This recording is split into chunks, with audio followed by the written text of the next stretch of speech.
We have a very distinguished guest here today. Robin Hansen is a writer, and he is a Danish English speaker, and he's here today, and he's written a very interesting book called The World. It's a novel, and it is very much connected to both magic and tarot cards. Before I give him a chance to speak and read, I want to just mention that I myself have also been involved in tarot cards for a long time. I never talk about these kinds of things on this program because they lots of times do not have a place, but today I've made a place for them very methodically, I think. I just want to mention that there is a book that has influenced me in my interest in tarot, a book that a lot of times is read, reread, and not understood, a book that has a weird reputation because its author has a completely weird reputation as a black magician, and I'm talking about Aleister Crowley. But there is a throwaway line in his Book of Thoth on his tarot cards. He says, with regard to them, then how is the magician or the person to use these things?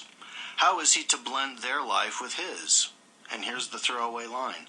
The ideal way is that of contemplation. The tarot cards as contemplation. Some have said tarot cards might even be also a great mnemonic device, a means for being able to remember. You can visualize the cards, you can live in the cards. It's not about reading somebody's fortune.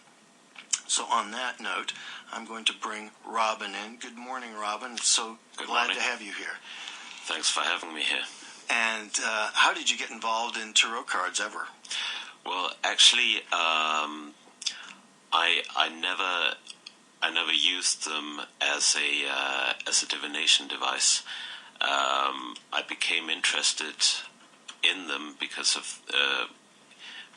I was interested in spirituality, and I thought that the images of the tarot cards have universal appeal. But what got me started on this book was that a friend told me, the tarot cards can actually be seen as places in the dream world or places in the magical world, if you will. They can be seen as a map, so that when you're in lucid dreams or when you're traveling magically, if you know this map, you can actually navigate. And when he told me that, I was amazed. I just said, "Oh my God, this." I can hardly believe that no one has written a book about this. How long ago did that happen? That was 4 years ago. And as a result, now you have written a book. Could you tell a little bit about your book before you read from it? Yeah, sure. Well, the book is about spirituality. It's a novel, and it's about spirituality, and it's also about mental instability, because the protagonist is a young man who's kind of mentally unstable, and he's having visions of a supernatural nature, which mean that it's difficult for him to kind of navigate in normal reality, because he's seeing magical things happening in his world, and he's finding it hard to distinguish between the two worlds, between the real and the magical. And how is this man seen by his peers and by the society around him? Well, he's seen as basically crazy. Schizophrenic, maybe. Yes. Or a borderline schizophrenic, which is something that we were talking about a little bit earlier in the program as an interest of one of the people from the Frankfurt School. But the character, could you talk a little bit about him? I mean...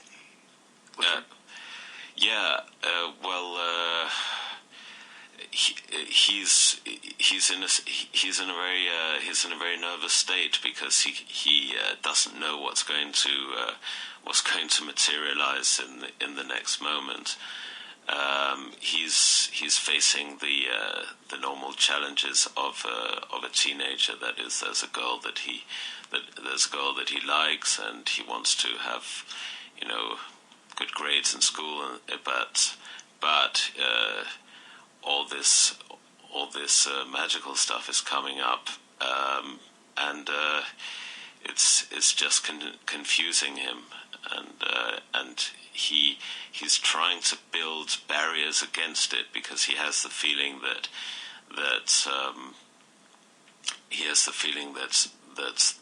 the sea is going to engulf him.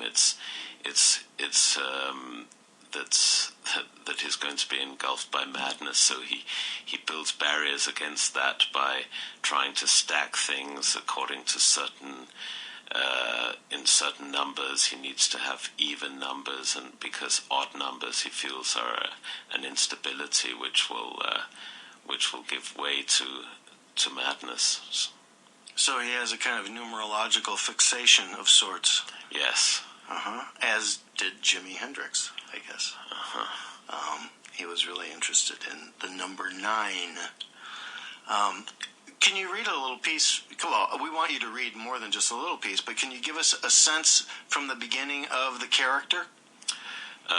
Yeah, sure. So I would read from the beginning of the book, and the book begins when he is in the school psychologist's office, in the school therapist's office, and it starts with her asking him a question, and then he answers. So here goes. Tell me about the numbers. Everything must come in even numbers. Why? I look at my hands twitching in my lap. I hate talking. If only she would leave me alone, but she keeps looking at me, waiting for me to say something. Odd numbers are unstable, I say. They create danger. What kind of danger? The dam might break. I don't know what I mean by this. I expect her to ask, but she doesn't. Instead, she asks, what will happen if the dam breaks?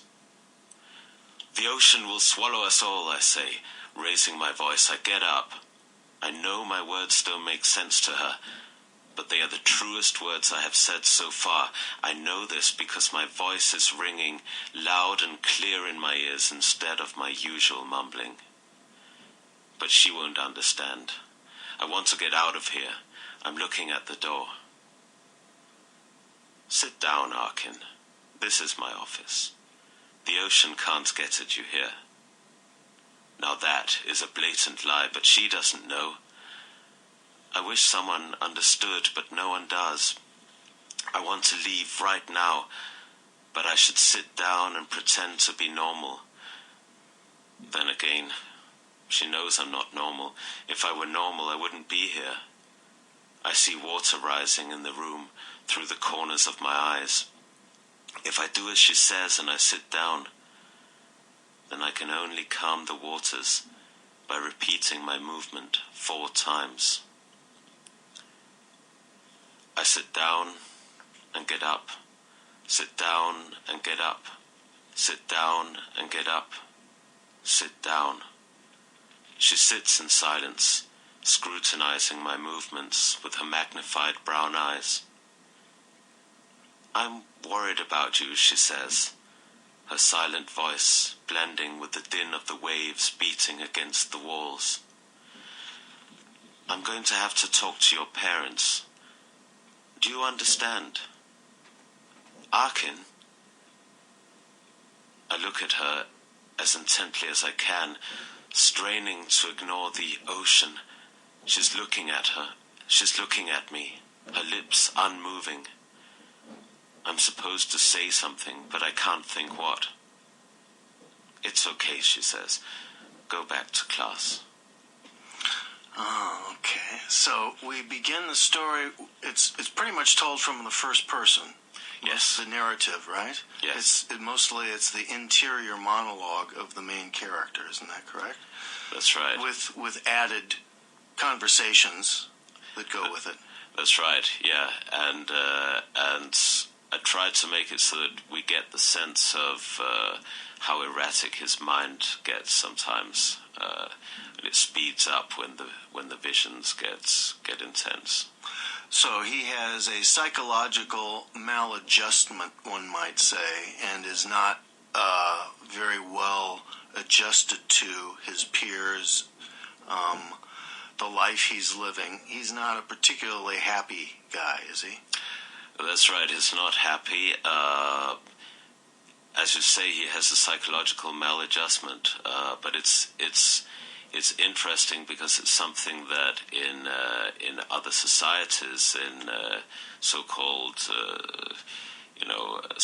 primitive societies, in shamanic societies, that would actually be seen in a way as a bonus, because it would be seen as, well, obviously you've been chosen to be the next shaman, and it's time for you to be initiated.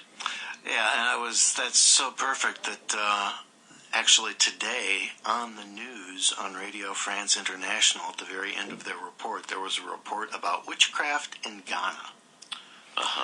And I thought, well, that's appropriate, because witchcraft is in many respects another word for shamanism. A shaman is a kind of witch doctor, according to the various terminologies that you use, but this is about a person who has relations with invisible forces and knows how to deal with them in order to serve as a kind of doctor for others around him or her.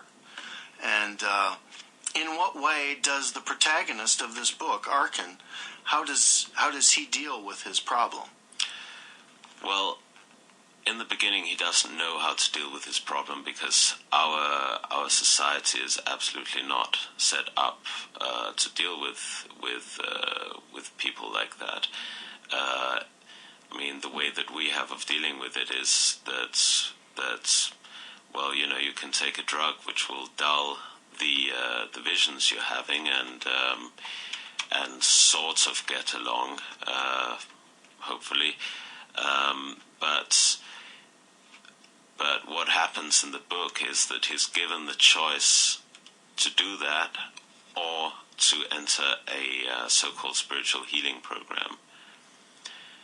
Now, in the spiritual healing program, he is actually sent into that world where the visions are coming from. And the challenge for him is to learn to navigate in that world where the visions are coming from, so that he can be 100% in that world, and therefore also learn to, when he comes back to this world, to be 100% in this world. And what's the tool that's used in this process? What's the magic tool that you've employed in your book? That your book is really, I mean, even the title uses these things. Tarot cards, right? Right. Well, the tool that is used for him to navigate is the tarot. He is taught about the different tarot cards. They are laid out as maps of the other world, and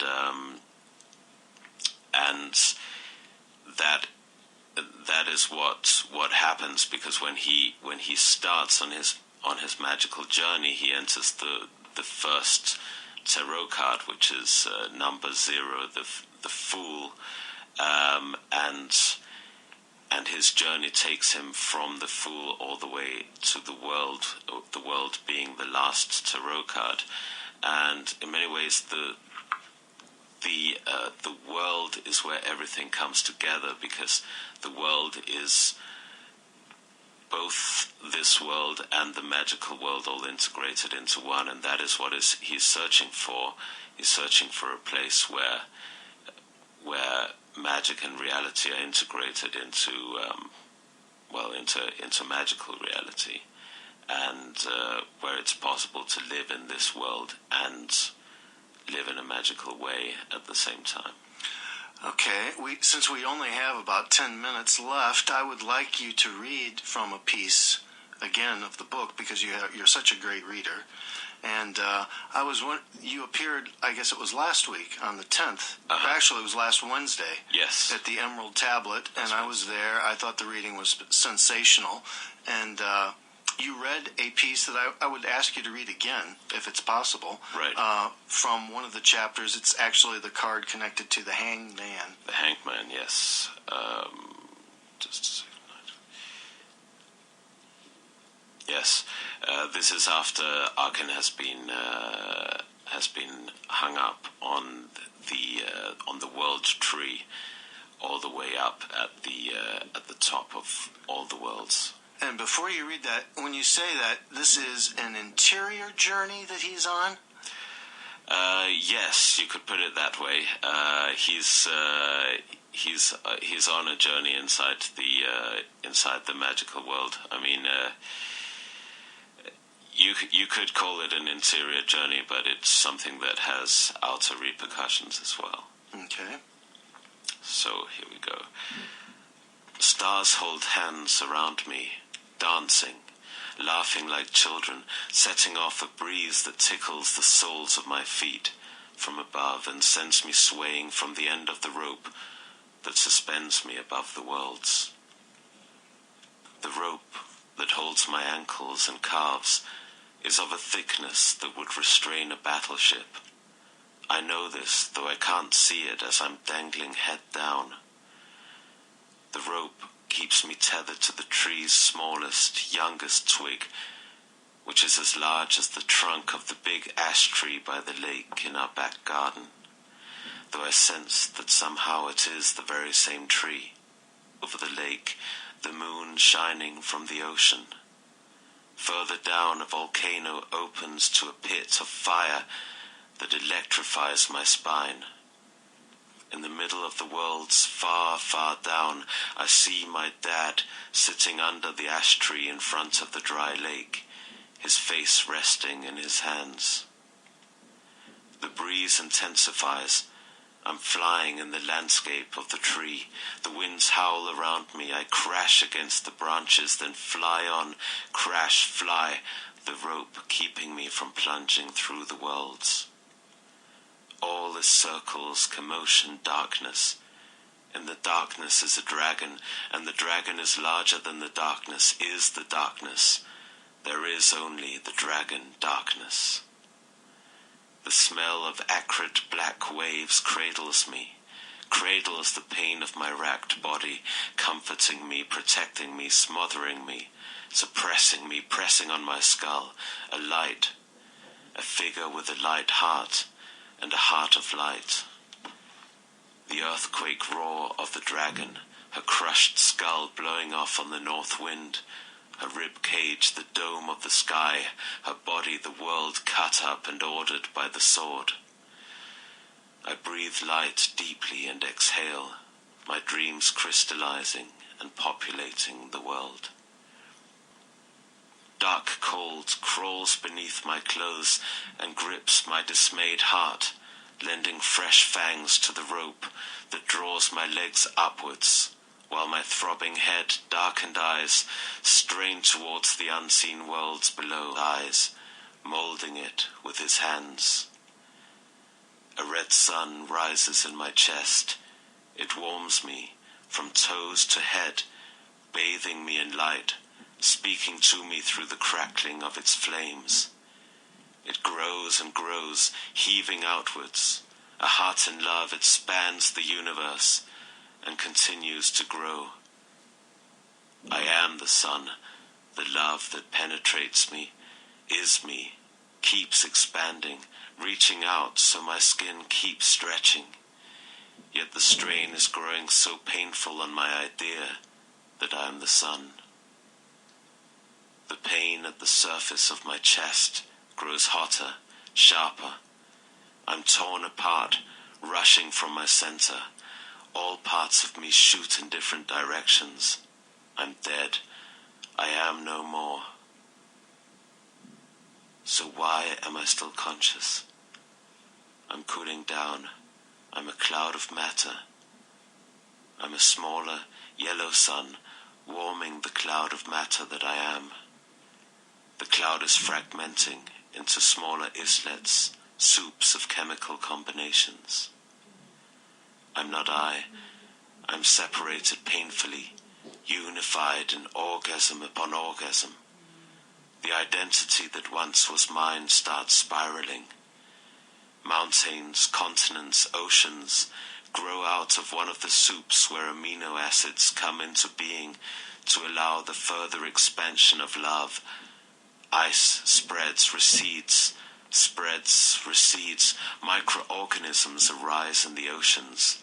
Beings crawl onto dry land, lush vegetation springs towards the sun, dinosaurs arise, spread love, battle, recede from the surface of the earth. Monkeys crawl down from trees, cerebra expand, skulls adapt to accommodate them, humans grasp tools. Cities and pyramids spring up simultaneously on both sides of an ocean. Machines populate the skies. Love, sex, death, heartbreak are transmitted through radio waves across the planet. The sun's overcharged heart expands beyond the abyss, and fire embraces the earth. The yellow face of fire reddens as he recedes. This time I missed his wink and his smile. He has fully disappeared now, leaving only redness that slowly gives way to the color of a night, unlike any other. The wind still hurls me about and sends me crashing into the branches, trunk, twigs of the tree, but the pain and cold have disappeared. My body is fading from existence, and the sounds of my collisions fade with it. All that remains is the sound of the furious wind, which, finding itself alone, is calming itself. The subtle breath brushes my thoughts away and imbues me with waves of bliss beyond the realm of thought, warm water caressing a silent lagoon. A white light rises with the fading of the breath, a circle of mild white light, like the moon in a cloudless sky. The wind, my body are no more. The circle of light is in the center of the nothingness of existence, getting brighter now. It's like the sun, brighter than the sun, every ray an explosion of ecstasy in my non-being, ray upon ray upon ray. I can't survive this yet. The bliss beauty increases over the borderline, getting still brighter, more blissful. There's no borderline. I'm entering the center. I'm a drop of bliss, bathing in a sea of bliss. Wow, that was beautiful. Thank you. Beautiful. Where can we get this book? Well, this book is available on Amazon. Could you tell everybody how to spell your name and the name of the book and how it's just come out, right? It's been out for a week. Yeah, it's just come. Yeah, that's right. I launched it exactly a week ago, and well, my name is a bit difficult because I'm half English, half Danish. So my name is Robin Wild Hansen, and that's Robin as Robin, and Wild is Wild, and Hansen. And the book's name is The World, and it has a webpage called theworldnovel.com. Worldnovel.com. Yeah, theworldnovel.com. Theworldnovel.com. Robin, I wish we could keep going. It's amazing how quickly that went. That was great. And we attempted to prepare a platform for this today. And I got a couple calls, people saying that they thought it all worked seamlessly. If you thought so too, listeners, we deeply appreciate it. We'll be back again next Thursday. Thank you so much, Robin. We'll have you again on here again. Thank you for having me. It was a pleasure. Okay. And we will be back next Thursday. Be cool.